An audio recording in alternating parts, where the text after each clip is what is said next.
Ok, aujourd'hui c'est une vidéo un peu particulière dans laquelle on va corriger ensemble un examen qui a été donné aux étudiants de master automatisme et informatique industrielle et intégration des systèmes. Donc, sur cette chaîne, si c'est la première fois que vous nous suivez, on parle de tout ce qui est automatisme industriel, instrumentation, supervision, contrôle, commande. On a fait pas mal de vidéos, on a présenté les virus Stuxnet et Triton, le calcul de la moyenne du mesure analogique sur Unity Pro, les enregistrements des changements de valeur sur AVA Plan SCADA, les comparaisons des API modulaires Schneider, Siemens. On a parlé des dernières actualités de l'automatisme au niveau en date de novembre 2023. On a présenté le système, la gestion des automates Vegas, des systèmes Vegas sur automates de sécurité. Plusieurs vidéos, les capteurs d'instrumentation, comment mettre en œuvre les instructions de régulation sur automates Schneider, la mise en œuvre, la prise en main des automates de sécurité Siemens S7. Donc, tous ces sujets qui sont assez techniques, qui tournent autour du contrôle, commande et l'instrumentation des automatismes et de la supervision. C'est un contenu qui est proposé par la CS Academy, qui est une initiative de la société CS Automation. Donc, ce contenu s'inscrit dans le programme Parlons Tech, qui permet justement de vulgariser les technologies de l'automatisme pour pouvoir permettre à tous nos clients de, d'être toujours à la page des dernières technologies, ce qui peut leur permettre justement, quand on a des besoins, de savoir exactement ce qu'on peut faire. Alors, donc, la deuxième chose que je voulais dire, c'est qu'il y a beaucoup qui nous suivent sur cette chaîne qui ne s'abonnent pas. Le contenu est gratuit, entièrement gratuit. La seule chose qu'on vous demande, c'est de vous abonner pour construire une communauté toujours plus forte et nous encourager à produire du contenu de qualité. Donc, n'hésitez pas à partager massivement cette chaîne et à vous abonner. Donc, je suis Cédric, je dispense aussi pour le master A2S. C'est un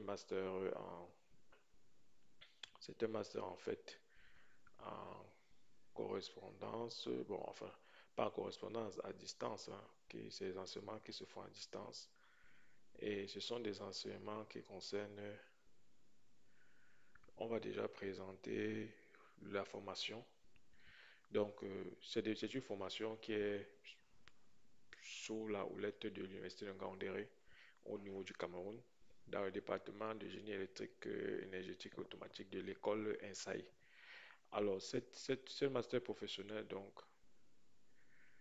il est, il permet de former des ingénieurs, hein.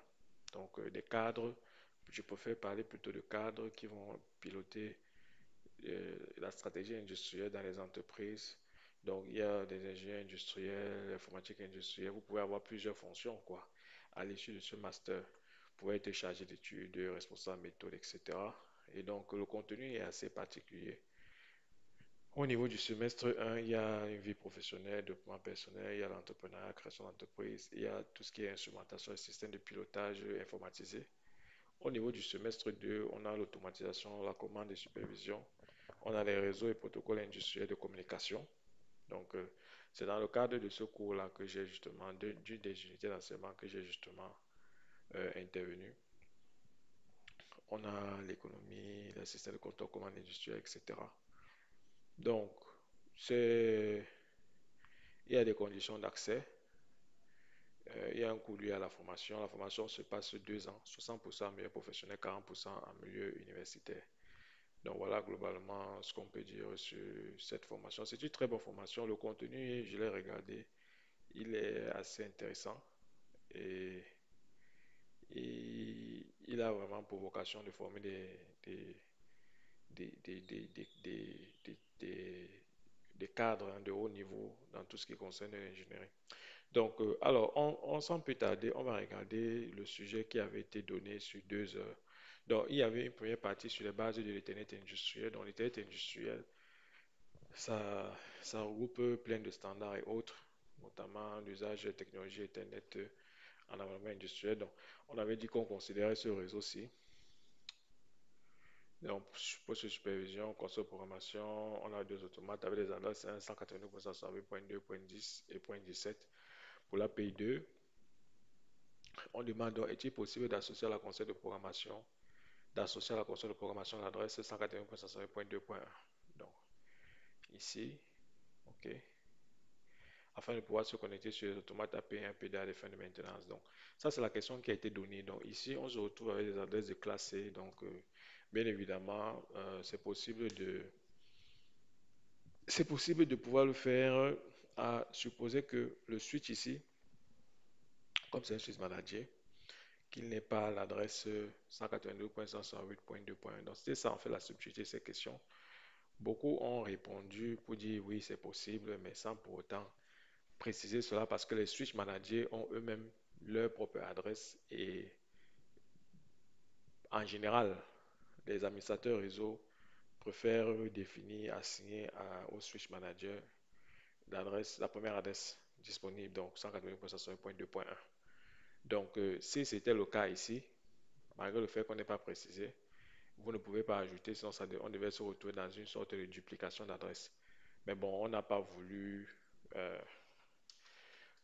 n'a pas voulu pénaliser les uns et les autres qui ont répondu oui, parce que la précision sur l'adresse IP de Switch Manager n'était pas donnée, mais ce que je voulais attirer votre attention, c'est qu'en général, dans les réseaux comme ça, on réserve souvent la première adresse. Ce n'est pas une règle systématique. Donc, vous pouvez donner une autre adresse au switch. Par contre, c'est ce qui est dans les cas d'usage. Dans cette question, oui, il est possible d'utiliser cette adresse si elle n'est pas déjà assignée au switch manager. Donc voilà quelle est la première question. Donc on dit le switch manager sur le schéma permet d'exploiter les protocoles de communication Ethernet IP, Modbus TCP, Profinet. Donc ce switch-là, il permet d'exploiter ces protocoles afin de pouvoir bénéficier des fonctionnalités de diagnostic dans le projet TA Portail. Donc ici, on a bien dit que on avait un réseau Profinet avec Flowpost Supervision et autres, hein. Donc, on demande donc si on veut avoir des fonctions de diagnostic dans le projet, quel type de fichier doit être importé. Il y avait trois choix, le DS, le GSD et le XML. Bien évidemment, en Profinet, on va se positionner sur le GSD. Alors, la quatrième question,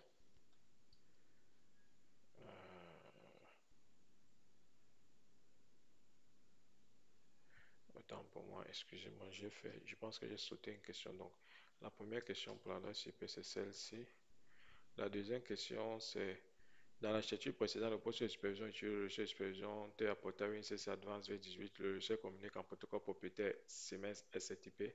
Pensez-vous qu'il soit possible à la fois sur ce réseau de pouvoir utiliser la console de programmation pour accéder à l'API sans toutefois perturber la supervision qui exploite les données de l'API 1 étant donné que les protocoles de communication sont différents? Donc, la console va utiliser un protocole et le superviseur va utiliser un protocole. On est sur un même réseau. Est-ce que c'est possible? Oui. L'Ethernet le permet avec justement la définition des ports dans les applications qui, donc, effectivement, c'est oui, il est possible de le faire étant donné que le réseau Internet permet l'exploitation de plusieurs protocoles avec les notions de port.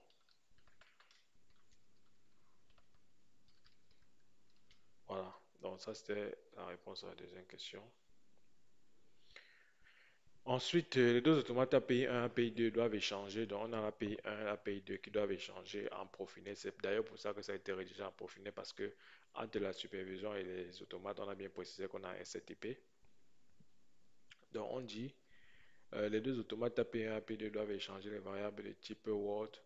Dans la configuration de l'API 1, l'operating mode est défini sur l'image ci-dessous. À votre avis, quelle doit être la configuration de l'API 2 pour que cette communication fonctionne? Donc, l'operating mode de l'API 1 est coché sur IO Controller. Si on veut échanger les données avec l'API 2 en Profinet, il faut que l'API 2 soit configuré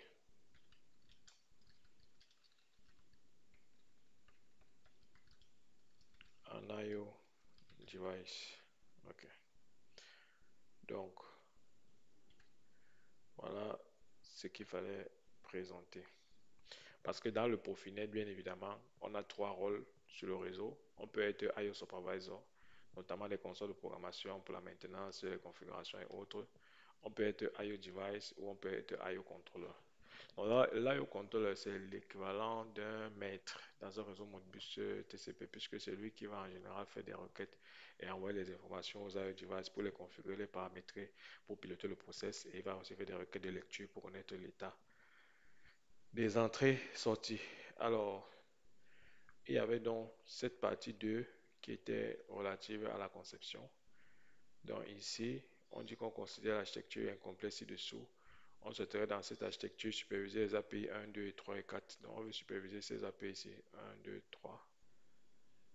De plus, les variables de vitesse communiquent en réseau Modbus RS485 avec l'API 3. Donc cette API ici communique en Modbus RS485 avec les VS1, VS2. Le serveur historien a besoin de collecter les variables de supervision depuis le serveur de supervision et les clients ont besoin de connecter. Donc ici, l'historien et les clients ont besoin de collecter les infos depuis le serveur de supervision. C'est ce qu'on a demandé. On demande de compléter les liens, de rajouter le matériel. Donc ça, c'était assez basique et facile. Dans les besoins de com, ces postes-ci n'ont pas besoin de communiquer avec ces automates, puisqu'on a dit qu'ils viennent puiser des informations sur le serveur de supervision. Donc, la première chose à faire, peut-être, c'est d'envisager deux réseaux. Donc, si je viens ici, euh, je vais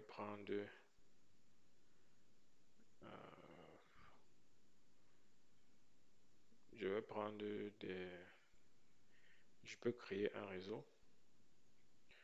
Donc, le premier réseau va me permettre de gérer mes clients avec le superviseur. Donc, le superviseur, il va être connecté sur ces réseaux-ci.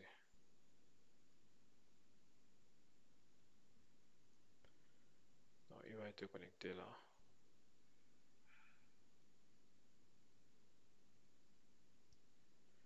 OK. Ensuite, j'aurai besoin d'un autre réseau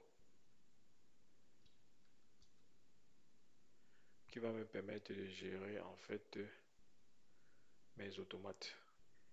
Donc, c'est ce réseau qui va me permettre de communiquer avec mon serveur de supervision. Donc, au niveau du serveur de supervision,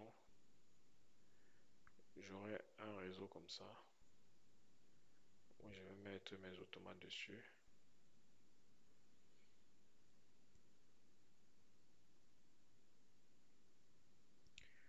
Et on avait dit que le variateur était plutôt en RS485. Donc, RS485, on va donc avoir un câblage en bus.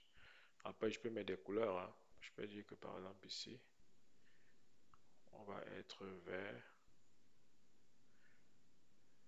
Ici. Donc, ici, j'ai deux réseaux indépendants Ethernet, hein, basés sur Ethernet, qui vont permettre, le premier réseau va permettre au serveur de collecter les infos des API. J'aurais pu m'affranchir de ce switch et rajouter ces postes de supervision sur le même switch ici pour avoir un seul réseau aplati. Mais l'inconvénient de cette architecture, c'est que ce réseau va se retrouver surchargé dans la com entre le serveur historien et le serveur de supervision parce que eux, ils font pas, ils communiquent que avec le serveur de supervision. Donc, il y aura des trames sur le réseau qui vont à un moment donné être en compétition, si on peut dire ainsi, avec les requêtes du serveur vers les API. Donc pour faire simple, et c'est même une bonne pratique de design, j'ai segmenté et dit que ça c'est un réseau purement de supervision qui me permet à mes clients. Donc quand un client veut visualiser peut-être l'info de l'API 1, il n'interroge pas directement l'API 1, il viendra interroger le serveur de supervision pour demander au serveur de supervision quelle est la variable 10 qui se trouve dans l'API 1. Comme lui, il a la base de données complète, bien évidemment, il pourra retourner cette information et le superviseur, le client pourra mettre à jour son synoptique. Pareil pour l'historien. Donc, ça et ce serveur, donc, si, aura besoin de deux cartes réseau parce qu'il appartient physiquement à deux cartes réseau. Donc, cet automate aura besoin d'une carte, d'un port Ethernet celui-ci minimum un port Ethernet et celui-ci un port Ethernet avec une carte Modbus. Donc, voilà ce qu'on pouvait dire sur cette question. Alors, on dit l'API 1 de type Schneider M580 dispose naturellement d'un port de COM Ethernet qui permet l'implémentation du protocole Modbus TCP. L'API 2, c'est un automate de gamme Siemens. À votre avis, est-il possible d'envisager un échange d'informations entre l'API 1 et l'API 2? Bien évidemment, il est possible d'implémenter cette communication, d'autant plus que l'automate S7500 permet d'implémenter les fonctions de communication Modbus client et serveur via le port PN.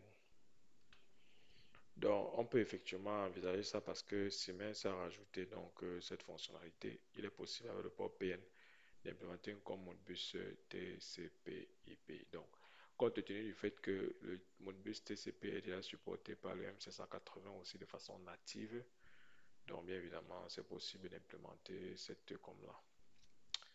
Dans une architecture comme celle-ci, tu recommandes d'avoir un adressage IP ou dynamique. Donc, pour revenir ici, bien évidemment, on va rester sur un adressage IP statique. L'inconvénient du dynamique, c'est que quand vous avez configuré votre serveur de supervision, vous devez lui donner en fait l'adresse IP de chacun des automates. Or, dans un fonctionnement en adressage dynamique, vous courez le risque que lors d'un démarrage, qu'un API prenne une adresse IP qui est différente de celle qui est configurée dans le serveur de supervision, donc ce qui va bien évidemment poser des problèmes. Donc ici, on va donc dire qu'on est sur l'adressage statique. Alors, au niveau des questions à choix multiples, parlant du protocole Modbus RS485 en général, laquelle des informations suivantes est fausse? Donc ici, on cherche une information qui est fausse. Est-ce que le protocole est basé sur une liaison serrée? Oui. Est-ce que le protocole est basé sur le modèle MetaSclave? Oui. Il n'y a pas de différence entre le Modbus RS487 et le Modbus RTU. Évidemment, ça s'appelle pareil, hein. Donc, même si en général, quand on dit RTU, c'est de manière plus générale, où on peut bien évidemment utiliser aussi le standard RS232, en plus du RS485, mais bon. Le D, il n'y a pas de différence entre le Modbus Plus et le Modbus. Donc, c'est faux. C'est faux parce que le Modbus Plus est un protocole propriétaire qui avait été développé par Schneider, hein, après le Modbus. Vu le succès du Modbus, il avait voulu quelque chose de plus performant avec des débits plus performants. Malheureusement, ce protocole n'a pas tenu comme on le voulait. Donc, du coup, c'est le D qui est en fait l'affirmation fausse. Dans le protocole Modbus TCP, une seule affirmation est vraie. Le maître sur le réseau joue le rôle de serveur DHCP. Le protocole maître esclave est tout aussi applicable. C'est une version moderne du protocole Modbus RTU. Donc, ici, le maître sur le réseau joue le rôle de serveur DHCP, c'est faux. Le protocole maître esclave reste applicable sur le Modbus TCP, c'est faux parce que la technique sur le Modbus TCP, c'est client-serveur, ce qui est vraiment apporté par l'Ethernet. Et donc, une version moderne du protocole Modbus RTU, pas totalement. Par contre, les requêtes des clients vers les serveurs sont toujours basées sur les codes fonctions. Donc oui, ça c'est la vraie question. Donc le Modbus, ce n'est pas en fait qu'une version moderne. On n'a pas pris le Modbus RTU pour l'encapsuler sur l'Ethernet et dire que voilà, on a fait non. C'est un protocole à part entière avec sa couche application, etc. Donc ici, l'affirmation qui est vraie, c'est ça. Alors, je souhaite connecter 4 équipements sur le réseau Modbus S405 géré par un maître qui est un automate Schneider M180 disposant d'une carte NOM0200. Bon. 3 équipements ont la capacité de communiquer en vitesse 19200 bps bits par seconde. Un équipement peut communiquer en 9500, 115200 ou 19200.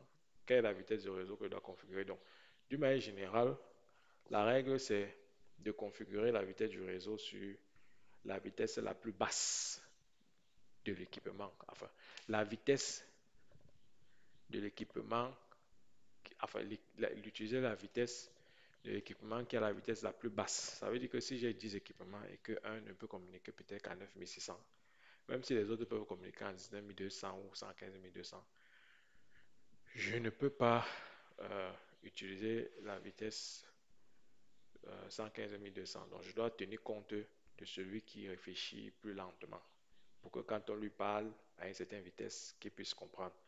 Donc, ici, le troisième équipement a les trois vitesses, y compris la 19200. Et on a les autres équipements qui ont la 19200. Donc, ça, c'était vraiment des points gratuits. C'est la 19200 qu'il faut. Alors, il dispose sur un réseau de supervision et serveur avec une adresse IP 192.168.1.9 et on a deux postes clients .10.11. On a le max sous réseau et on a un second réseau usine qui a une adresse plutôt 192.168.7.11. Laquelle de ces affirmations est correcte? Je peux connecter le serveur historien sur le même switch que celui du réseau de supervision? Non, pas possible parce que on a des adressages différents. Ensuite, j'aurais besoin d'une passerelle pour effectuer cette connexion. Non, la passerelle, c'est plutôt la conversion du protocole, d'un protocole X vers un protocole Y. J'aurais besoin de connaître le protocole applicatif pour décider, pas forcément. Là, on est sur une problématique qui se trouve dans les basses couches, notamment au niveau de l'Ethernet, la couche réseau. Par contre, un routeur va être nécessaire puisqu'il s'agit d'interconnecter deux réseaux différents, quoi.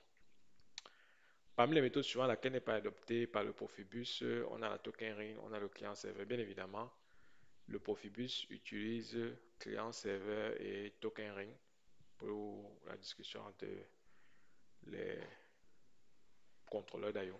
Donc, le maître esclave, par contre, ce n'est pas adapté. 6. Le protocole Profinet ne peut être utilisé qu'avec les équipements Siemens, c'est faux parce que c'est un protocole normalisé qui permet justement d'intégrer des matériels des fabricants différents. Alors, partie 4, la version réduite du modèle OSI adoptée, on garde, est adoptée par les réseaux locaux industriels dont on garde que les couches nécessaires. Quelles sont les couches et quel est le rôle de chacune d'elles? Bon, ici, je ne veux pas vous donner le rôle, il y a plein d'informations dans la littérature. Par contre, à l'époque, quand je dis à l'époque, ça dit qu'à une certaine époque d'enseignement, on disait qu'on avait que la couche physique, la couche liaison de données et la couche application. Mais aujourd'hui où on a beaucoup de réseaux de bus de terrain qui sont basés sur l'Internet industriel, donc pour moi, je ne vais pas en vouloir à celui qui me rajoute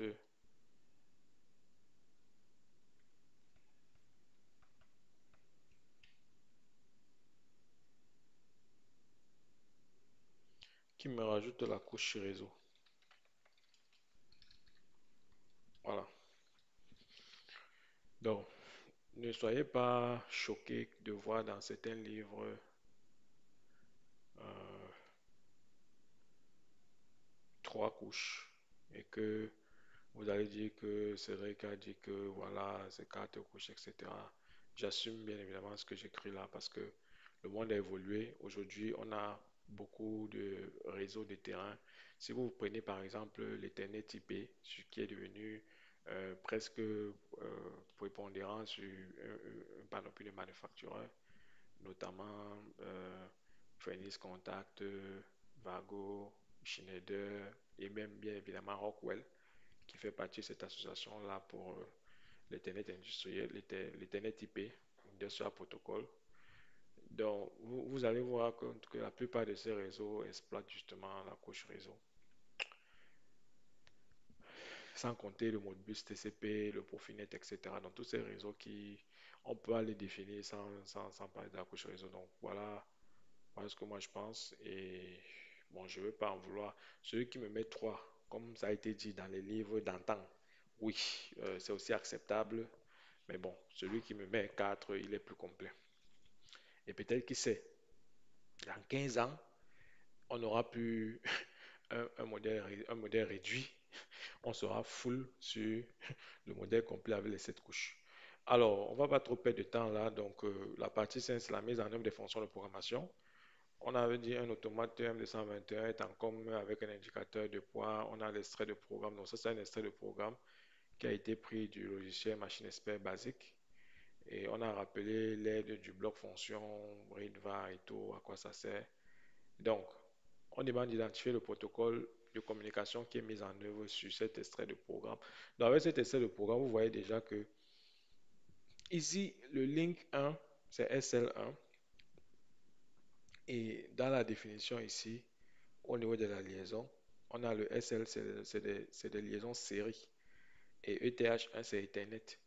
Donc ici, on demande d'identifier le protocole mis en œuvre. Est-ce que c'est Modbus TCP ou Modbus TCP? Modbus TCP, c'est Modbus série. Donc bien évidemment, vous avez vu que on était sur le Serial Link 1. Donc on est bien en Modbus RTU. C'était très facile comme voilà. Parce que ici, dans l'aide, on vous dit la liaison quand c'est SL1, section du port. Or, SL1, ici, c'est ça qui est utilisé. Link 1, c'est SL1. Donc, on a le SL1, c'est une liaison série. On ne va pas polémiquer là-dessus.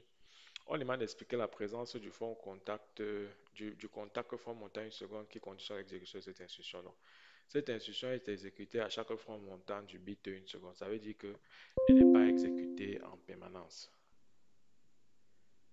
Donc, alors, comme elle n'est pas exécutée en permanence, ça permet de ne pas saturer le buffer de communication et donc de ne l'exécuter qu'à une certaine fréquence parce que bien évidemment, on n'a pas besoin en permanence d'exécuter. Sinon, vous saturez le buffer de communication, ce qui vous crée des problèmes.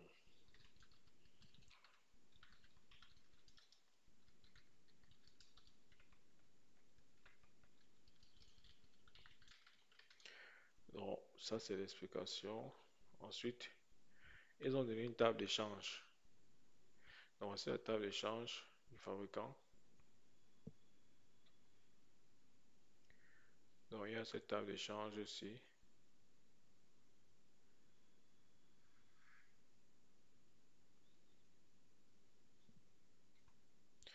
Donc, cette table d'échange, on demande de définir dans les quatre premières variables qui vont être lues avec cette requête. Donc, la requête était là et on a donné l'aide pour expliquer comment la requête, les informations, le ID, l'objet, le type d'objet. Dans le type d'objet ici, on a les antennes numériques, les mots d'entrée, les mots, etc. Donc, ici, si je viens pour regarder les, les mots, l'object type, ici, on est à 0, donc on a fait une lecture de plusieurs mots. On va lire 6 mots. Non, on va lire 10 mots, quantité 10, à partir de l'adresse 6, qu'on va ranger dans notre automate à partir de l'adresse 400.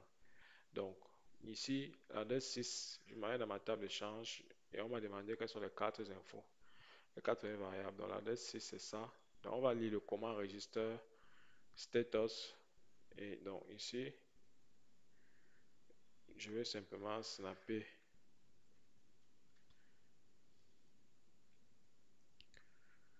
Je vais simplement utiliser, on a déjà parti du 6. On va les quatre premières variables qui vont être lues avec ces requêtes. Donc, ce sont ces quatre variables. OK. Ensuite, transmission sur fibre optique, c'était la dernière partie. On demande de déterminer, on dit, on souhaite connecter deux sites distants de 11 km par une fibre optique. Donc, on a un automate ici, avec le pupitre et tout. On veut les connecter. On demande de déterminer le type de fibre nécessaire à cette application. Donc, ici, bien évidemment, à cause de la distance, la fibre qui va être utilisée sera une fibre monomode. Voilà. Parce que c'est les monomodes qui sont euh, recommandés sur les longues distances, qui sont en fait adaptés aux longues distances. 11 km, dès qu'on dépasse à 550 mètres, il faut penser plus au monomode et abandonner les multimodes. Donc là, on a un schéma symbolique du raccordement. On a la fibre qui vient là, elle va s'épanouir dans un tiroir électrique au travers des pages cordes. On va venir se raccorder sur un module SFP. Donc, on demande de donner justement cette terminologie-ci. Donc, le A, en fait, c'est un tiroir optique. Le B, c'est une jarretière optique ou patch cord. Patch cord, c'est plus de l'anglais. Et le C, c'est le module SFP. Voilà. Ensuite, on a dit qu'il y a un site internet qui est de marque Schneider, on a de sa référence, on a de l'extrait de catalogue, on demande donc de sélectionner le module SFP, c'est-à-dire ce module C, le module C qui va être adapté pour cette application. Alors, dans le module SFP, voici les références dans le SFP Transceiver, c'est ça le module SFP. Voilà les références, on a plusieurs références, hein. Les modules SFP, maintenant, comment savoir lequel va correspondre à notre application? Donc, la première chose, c'est que au niveau des types de fibres qui sont prises en compte. Ici, vous avez vu que au niveau de la longueur des câbles, elle va vous dire par exemple que de 0 à 5 km, à 4 km, etc. Vous avez ici single mode FX qui peut aller jusqu'à 30 km. Donc, ça, c'est quand vous êtes en 100 base FX. Bon, 100 base FX, en général, vous êtes en 100 mégabits la seconde. Donc, comme on est dans des nouvelles technologies et qu'on va utiliser plutôt du gigabit, on va plus se concentrer sur le tableau qui concerne les gigabits. Parce que ici, on a le Fast Ethernet Transceiver, c'est le 100 base FX. Et on a le 1000 base FX qui est plutôt le gigabit Ethernet Transceiver. Alors, dans l'Ethernet Transceiver, toutes les premières références jusqu'au niveau du LXLC, ça peut pas m'intéresser parce que je suis en multimode, je suis en fibre multimode. Et j'ai des distances qui se limitent à 0,55 km. Par contre, ici, vous voyez que quand j'ai le LHLC, je dois donc être en... Je peux gérer jusqu'à 23 km, etc. Donc, du coup, en prenant ces LHLC, je suis en mode LH dans la transmission. Donc, le module qui correspond à mon application, c'est le dernier module, c'est-à-dire le TSE. Je vais l'écrire. Donc, c'est le TSE. TCSE, pardon. TCSE AAF1 LFH. Donc, c'est ces références-ci qu'on voulait avoir. Beaucoup se sont trompés, ils n'ont même pas su, en fait, dans tous les tableaux qui ont été donnés, lesquels contiennent les références. C'est ce premier tableau-ci qui contient la référence des modules SFP. Et ici, on vous avait donné les network range pour vous dire, parmi les différents types de modules, quelles sont les distances qui peuvent être couvertes par les différents SFP. Donc voilà ce que j'avais à dire pour cet examen. C'est un examen qui, pour moi, en fait, permettait de tester les connaissances à tous ceux qui ont suivi à mon cours sur les réseaux locaux industriels, dispensé dans le cadre de ce master au niveau du Cameroun. C'est un master pour l'intégration des systèmes, l'automatisme et l'informatique industrielle.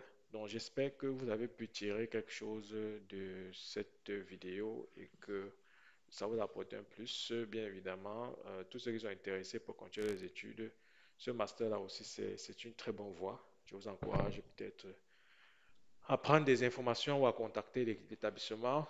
Et puis, à très bientôt sur la chaîne.